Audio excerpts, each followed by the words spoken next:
여러분 안녕하세요. 공인노무사 2차 경영조직론을 강의하는 문유민 노무사입니다. 만나서 반갑습니다. 오늘은요, 저희 본 강의 시작하기 전에 오리엔테이션을 잠깐 진행하려고 합니다.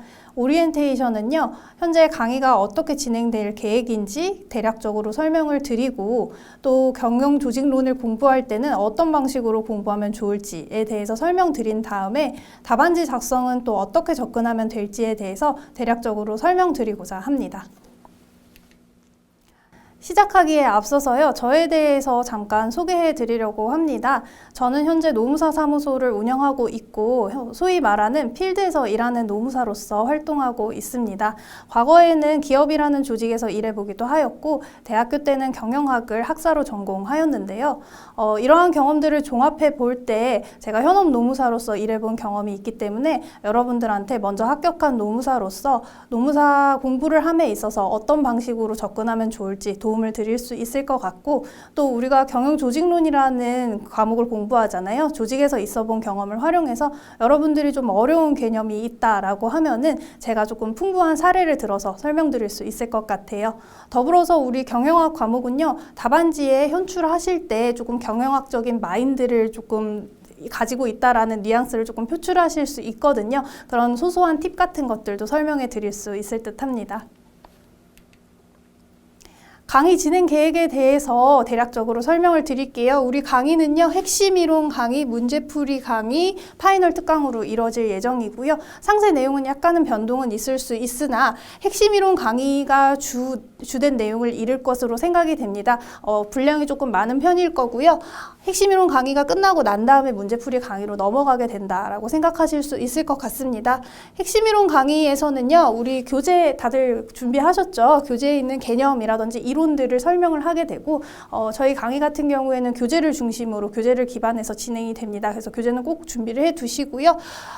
경영조직론 같은 경우에는 경영학 과목이다 보니까 사례가 조금 많이 등장을 하게 되는데, 또 그냥 개념을 이해하시기에는 조금 많이 버거운 부분이 있어요. 경영조직론은 좀 추상적이거나 좀 아름다우고 예쁜 말들이 많기 때문에 좀 암기가 잘 안 되시는 경향이 있습니다. 그래서 최대한 좀 사례를 많이 들어서 여러분들이 이해하시기 쉽게 설명해 드릴 예정이고요. 또 우리 경영조직론 과목 아실지 모르겠는데 양이 많죠. 우리 경영조직론 같은 경우에는 거시적 이론과 미시적 이론이 같이 합쳐져 있습니다. 근데 그게 거시적 조직 이론이 됐든 미시적 조직 이론이 됐든 둘 다 양이 많습니다. 양이 많기 때문에 조금 암기를 하실 때요, 우리 교재는 아무래도 논술형 시험이다 보니까 좀 서술형으로 잘 나와 있는데요. 이거를 그대로 통째로 외우시기에는 부담이 많이 있어서 암기를 하실 때, 이해를 하실 때 구조화를 해서 외우시면 훨씬 더 도움이 됩니다. 그래서 수업 시간에 어떻게, 예를 들면 장점이랑 단점을 어떻게 입체적으로 외울 수 있는지를 설명해 드리고자 합니다. 또 두문자를 좀 활용하게 될 거예요. 양이 많은 과목은요, 두문자를 조금 많이 활용을 하셔야 됩니다. 처음에 두문자가 약간 어색하게 느껴지고 말이 안 맞는 것 같이 느껴져도 여러 번 반복하시다 보면은 두문자가 먼저 떠오르고 나머지 내용이 떠오르실 수 있을 거예요. 저도 수업 시간에 좀 중요한 개념들은 두문자를 많이 활용을 해서 암기하실 수 있도록 도움을 드리겠습니다. 또한 공인노무사랑 경영지도사 그 기출문제가 나오는 포인트들이 있어요. 그런 포인트들은 설명을 드리면서 이 부분은 몇 년도 공인노무사 기출문제입니다 라고 설명을 같이 드릴 수 있도록 할게요.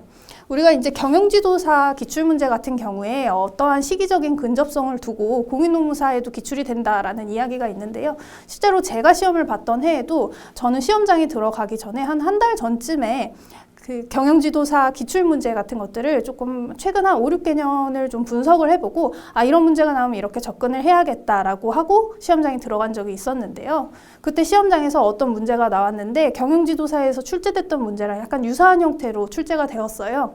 근데 그때 당시에 이제 수험생들이 이 문제는 공인노무사를 준비하는 수험생들 사이에서 이렇게까지 출제가 될 줄은 예상하지 못했다라고 했던 문제였던 거였거든요. 그래서 여러분들도 수험생으로서 이런 그 가능성이라든지 확률 같은 것들을 배제할 수 없잖아요. 그래서 저 또한 수업 시간에 경영지도사라든지 공인노무사 빈출 포인트는 설명을 드릴 수 있도록 하겠습니다.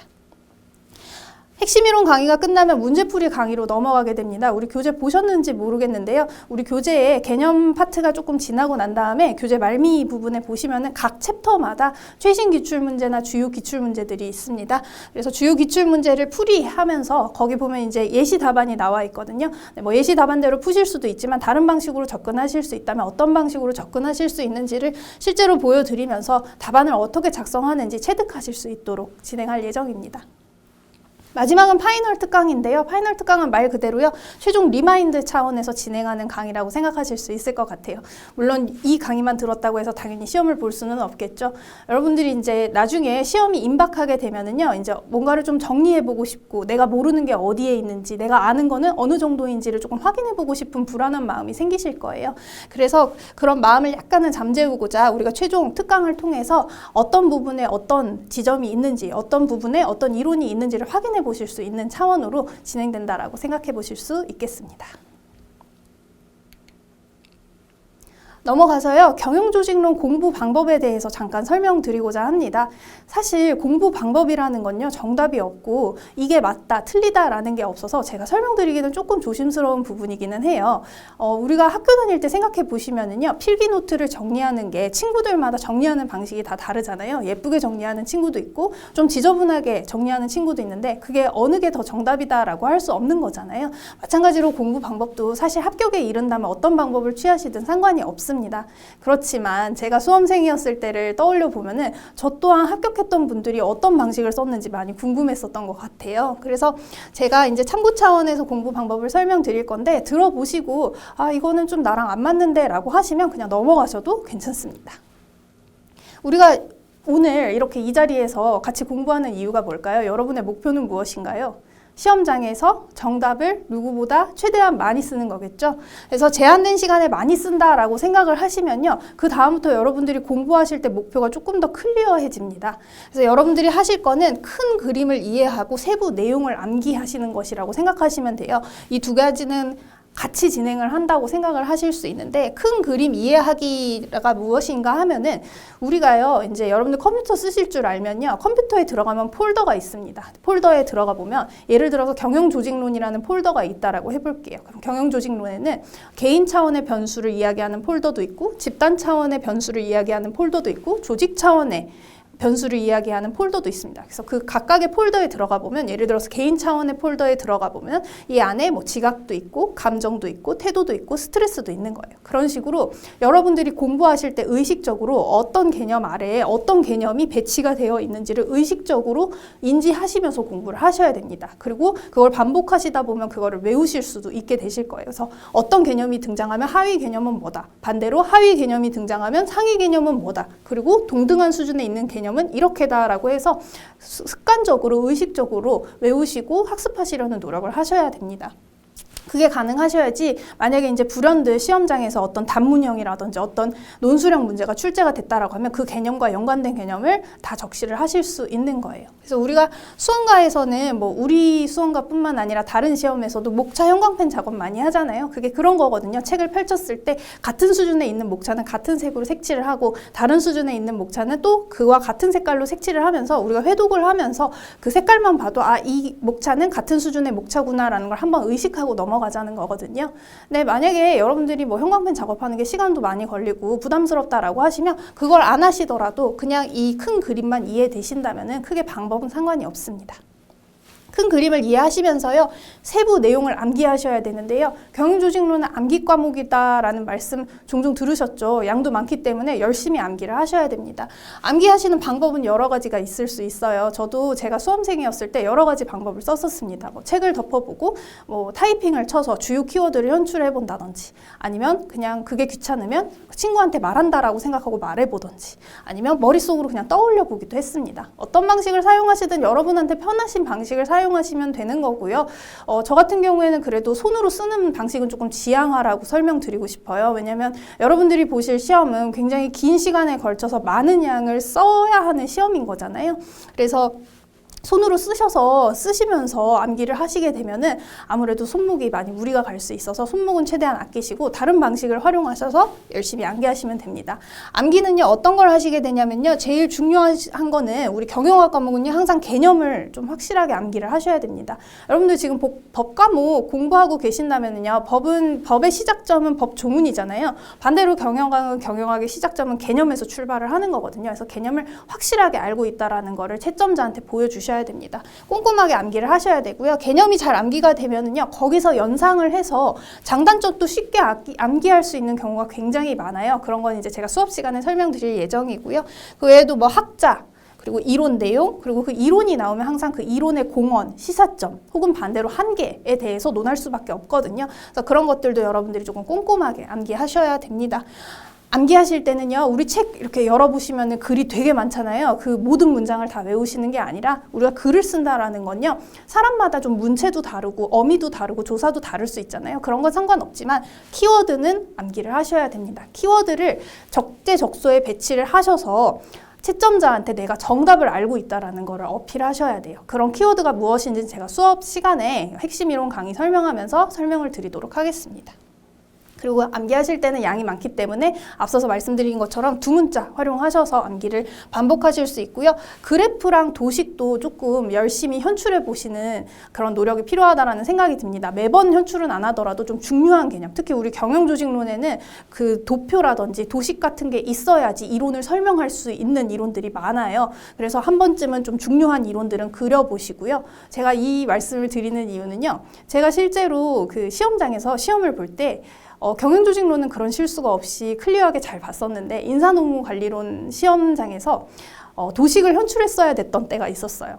근데 그때 문제가 약간 평이한 편이었거든요. 평이해서 그럼 도식을 잘 그려서 어떻게 좀 차별화를 해봐야겠다라고 해서 어느 정도 내용을 쓰다가 도식을 그리려고 했는데, 여러분들 그 수험가에서 많이 쓰시는 모양자 있잖아요. 그래서 그 모양자를 가지고 이제 그렸는데 갑자기 생각이 안 나는 거예요. 그래서 너무 긴장을 해서 생각이 안 나서 일단 X표를 그렸어요. 여러분들 답안지 쓰시다가 좀 크게 잘못한 거 있으면 X표 긋잖아요. 작게 잘못하시면 두 줄 긋잖아요. 그래서 저는 크게 잘못했기 때문에 X자를 크게 치고 다시 자를 대고 다시 그리려고 했는데 또 생각이 안 나는 거예요. 그래서 제가 그때 순간 판단을 했거든요. 이거 그냥 계속 한 번만 더 그려볼까? 아니면 그냥 이거 못 본 척하고 그냥 밀고 지나갈까? 라고 생각했는데, 한 번 더 그렸는데 또 못 그리게 되면은 그때가 거의 뭐 초반에 있었던 문제였는데 완전 제가 페이스를 조금 말릴 것 같다라는 생각이 들었어요. 그래서 못 그리고 다시 X표 치고 그냥 다른 내용을 쓰고 시험장을 나왔거든요.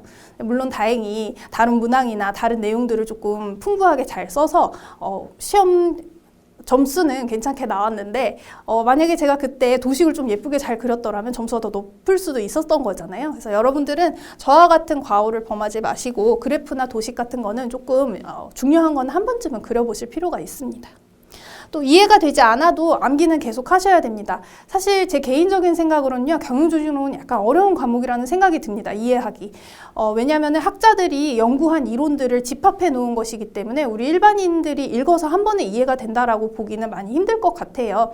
그래서 이해가 안 된다고 해서 나는 이 부분은 그냥 넘어가야겠다라고 하시지 마시고 그냥 암기를 계속 하시는 것이 중요합니다. 왜냐하면 이해하기를 기다리기에는 우리 경영조직론 양이 너무 많아요.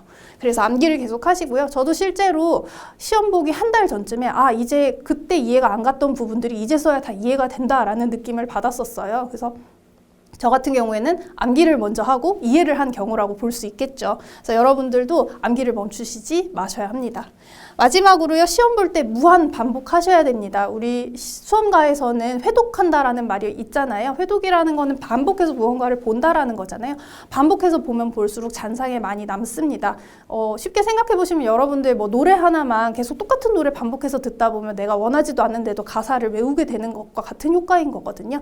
여러분들 시험 보실 때까지 계속 지금 외운 거, 특히 경영조직론은 예쁜 말들이 많기 때문에 외워도 날아가고 하기 때문에 계속 시험장 들어가실 때까지 무한 반복하신다라고 생각하실 수 있을 것 같습니다.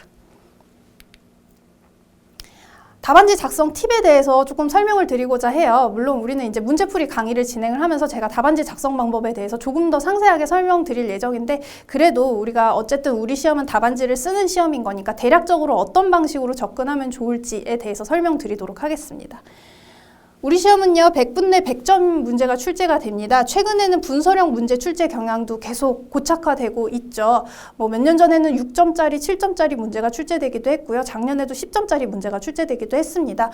100분 내에 100점짜리를 풀어야 되기 때문에 6점짜리가 출제가 되면 6분 안에 풀어야 되는 거죠. 그렇기 때문에 여러분들이 여러분만의 답안지 작성을 하는 시간을 디자인하시고 세팅하실 필요가 있습니다. 예를 들어서요, 이제 100분짜리 시험이다라고 하면은요, 되게 이제 통상 분량이 한 우리 답안지 기준으로 16페이지 정도가 나옵니다. 그러면 25점 기준으로 4페이지 정도 분량을 쓰신다라고 생각하실 수 있어요. 그렇게 비례해서 조정하실 수 있거든요. 그러면 여러분들이 그렇게 쓴다라고 어떤 분량의 그 답안지를 쓴다라고 생각을 하시고 답안지 작성 시간에 대해서 대략적으로 생각해 보실 수 있어요. 저 같은 경우에는 25점 기준으로 5분 정도의 목차 잡는 시간을 썼었습니다. 저는 좀 많이 잡은 편이었거든요. 실제 시험장에서 6분까지도 썼었습니다. 왜냐하면 저는 그 시간을 잡지 않으면 문제를 전혀 풀 수가 없었어요. 그래서 저는 항상 5분 동안 굉장히 많은 시간을 들여서 목차를 잡았고 대신에 연습을 할 때는 남은 시간 동안에 내가 원하는 내용들을 다 쏟아낼 수 있도록 필속을 좀 빠르게 한다든지 암기를 조금 더 열심히 한다든지 하는 방식으로 좀 조절을 했었습니다. 그래서 여러분들도요. 사람마다 답안지 작성하는 시간이 약간씩 차이가 있을 수는 있거든요. 그래서 실제로 연습을 해보셔야지 이거는 아실 수 있는 부분이기 때문에 시간을 한번 잡아보시고 나의 답안지 작성 시간은 목차 잡는 시간은 혹은 목차를 아예 안 잡을 수도 있겠죠. 그런 시간들을 어떻게 안배하실 것인지에 대한 그런 감을 조금 체득해 보실 필요가 있습니다. 그리고 문제에서 물어보는 답을 쓰셔야 됩니다. 우리 시험은요, 답이 있는 시험이에요. 예쁜 말들을 많이 쓰는 게 아니라 문제에서 정확하게 물어보는 게 있기 때문에 그 물어보는 이론을, 물어보는 개념을 정확하게 적시를 해주셔야 합니다. 그리고 그게 다 됐다라는 전제 하에서 시간적인 여유가 있다면 관련된 개념 혹은 이론을 작성하실 수 있습니다. 예를 들어서요, 여러분들 나중에 저와 같이 갈등 파트에서 공부를 하다 보면 갈등 처리 의도라는 그 하나의 이론이 등장을 하게 됩니다. 근데 그 이론은 비단 갈등과 연관된 이론일 뿐만 아니라 조금 더 연계를 해보자면 협상이랑도 연계가 될 수 있어요. 그럼 그런 경우에는 내가 문제에서 물어보는 답을 다 썼다라고 하면은 시간적 여유가 있으면 협상으로 조금 연계해서 협상 이야기도 약간은 해줄 수 있는 거겠죠. 그리고 이제 여러분들이 완전 이제 정말로 이제 점수가 낮은 단문형에서는 서론이랑 결론을 못 쓰실 수도 있지만 그래도 제 생각에는 25점 기준이라면은 조금 시간적 여유가 있다면 서론이랑 결론도 잘 써주실 필요가 있습니다. 서론 같은 경우에요. 한 가지 팁을 드리자면요. 문제에서 물어보는 개념이 있어요. 문제에서 물어보는 답이 있는데 그 답을 쓰기 전에 본론으로 들어가기 전에 서론에다가 그 개념을 포괄하는 상위 개념을 언급을 해주시는 겁니다. 이게 잘 이해가 안 가실 수 있어서 우리 교재 한번 살펴볼게요. 여러분들 우리 교재 다 준비해 주셨죠? 우리 교재에서요. 13장 의사결정 파트로 가시면 되고요. 의사결정 파트에서 뒤로 가시면은요, 최신 기출 문제 해설이라고 해서 2022년 제31회 공인노무사 시험 문제가 있습니다. 여러분들 이동하셨다라고 생각하고 그 페이지로 오셨다라고 생각하고 제가 한번 읽어볼게요. 여기 제2문이 나오는데요. 제2문에서 물어보는 게 무엇인가요? 여기 보시면 의사결정자가 흔히 범하는 아래의 오류를 개념적 정의와 조직 상황에서 발생할 수 있는 예시를 들어가면서 쓰라고 되어 있습니다. 그래서 여러분들 예시 답안 보시면은요. 로마자 2번에 의사결정의 전형적 오류라고 하면서 여기서 예시답안에서는 본론에서 그 답을 적시를 해줬죠. 근데 그 위로 올라가시면은 로마자 1번에 의사결정의 의의라고 하면서 서론이 있습니다. 이 서론이 의사결정의 오류로 바로 들어가는 게 아니라 그것을 포괄하는 개념인 의사결정의 개념부터 시작을 하시는 거예요. 여러분들 생각하실 때 이제 친구한테 굉장히 논리적인 말하기를 한다라고 생각하시고 접근해 보실 수 있어요. 친구한테 의사결정 오류에 대해서 이야기할게 라고 바로 들어가는 게 아니라 의사결정이라는 개념이 있어. 의사결정은 이런 거고 이런 특징이 있다. 근데 의사결정을 하다 보면 이런 오류가 많이 발생해. 그래서 내가 오류에 대해서 이하에선 설명해 줄게 라고 이야기하듯이 논리적인 흐름을 가지고 설명을 하는 거예요. 그래서 여러분들 서론 쓰실 때 물론 이 방법을 안 쓰실 수도 있어요. 근데 조금 보편적으로 이런 방법을 사용하실 수 있다는 점 참고하실 수 있겠고요. 결론도요. 제가 여기서 말씀드렸던 것처럼 우리가 이제 물어보는 답을 다 썼다라는 전제하에 결론에서 마무리를 하면서 마무리를 하실 때 뭐 경영 사례를 들어가면서 마무리하실 수도 있고 아니면 연관되는 개념이나 이론을 설명해 주실 수도 있습니다. 같은 문제예요. 한 장 넘어가 보시면은요. 이제 마지막에 결론이 예시 답안에 나오는데요. 오류 극복 방안이라고 해서 증거 기반 경영을 한번 우리 조직 생활을 할 때 한번 활용해 보자라면서 기업에서 어떤 사례를 활용할 수 있는지에 대해서 이야기를 하면서 갈무리를 하게 됩니다. 그래서 그런 식으로 서론도 결론도 여러 가지 방향으로 작성을 하실 수 있는 거거든요. 그래서 참고하시면 되겠습니다.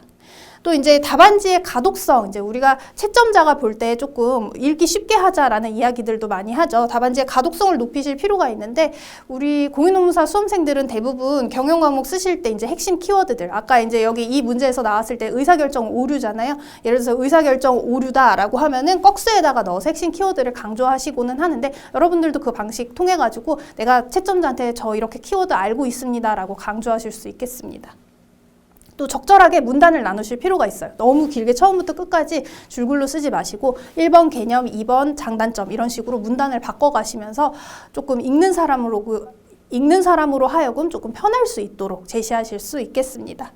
또 이제 마지막으로는요, 한간에는 뭐 영문을 변개하는 것이 점수가 더 높은지, 글씨체가 예쁘면 점수가 더 높은지라는 의구심이라든지 의문이 있을 수 있어요. 근데 사실 이거는 알려진 바가 전혀 없기 때문에 여러분들이 선택하기 나름이실 거라는 생각이 듭니다. 제가 했던 것을 기준으로만 설명드리자면 저는 경영 과목은 학자 이름만 영문으로 썼었고요. 나머지 개념들은 연습할 때는 변기를 하려고 했는데 실제 시험장에서는 시간이 많이 없어서 다른 말을 너무 하고 싶어서 변기를 많이 하지는 못했습니다.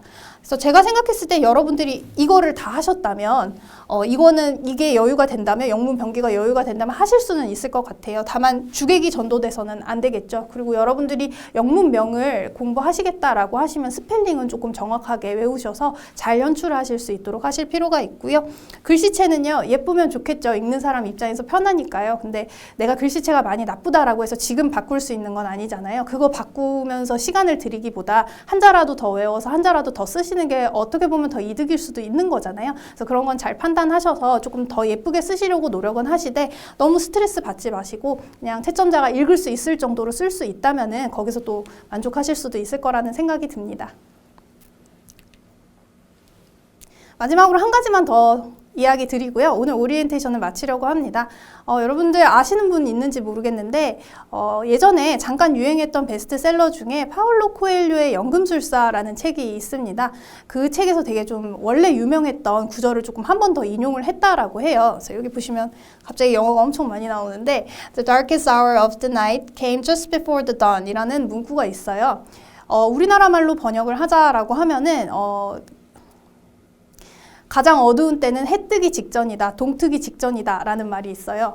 저도 돌이켜보면은요, 노무사 시험 준비할 때가 제 인생 통틀어서 가장 어두웠던 순간 중에 하나였던 것 같아요. 근데 노무사를 합격하고 나서는요, 노무사라는 직업 자체에 굉장히 만족하고 있습니다. 여러분들 나중에 저랑 동기부여 파트에서 공부를 하시게 되면은요, 내재적 동기랑 외재적 동기에 대해서 공부하시게 되거든요. 내재적 동기라는 건 어떤 직무를 수행함으로써 자연스럽게 따라오는 만족감 같은 것들이 있고요. 외재적 동기라고 하면은 어떤 직무를 수행할 때 그 환경이라든지 조건에서 오는 부수적인 만족감 혹은 동기부여라는 것을 생각하실 수 있는데요. 노무사라는 직업은 제가 봤을 때는 내재적 동기와 외재적 동기 모두 우수한 직업인 것 같습니다. 그래서 여러분들 지금 혹시라도 공부하시면서 인생을 통틀어서 정말 어두운 시간을 보내고 계신다면 곧 있을 찬란함을 누리기 위해서라고 생각하시고 열심히 저와 같이 공부하시다 보면 좋은 결과 있을 거라고 믿어 의심치 않습니다. 오늘 고생 많으셨고요. 다음 시간부터는요, 핵심 이론 강의를 진행을 하려고 합니다. 핵심 이론 강의 1강부터 시작을 하겠습니다. 고생 많으셨습니다.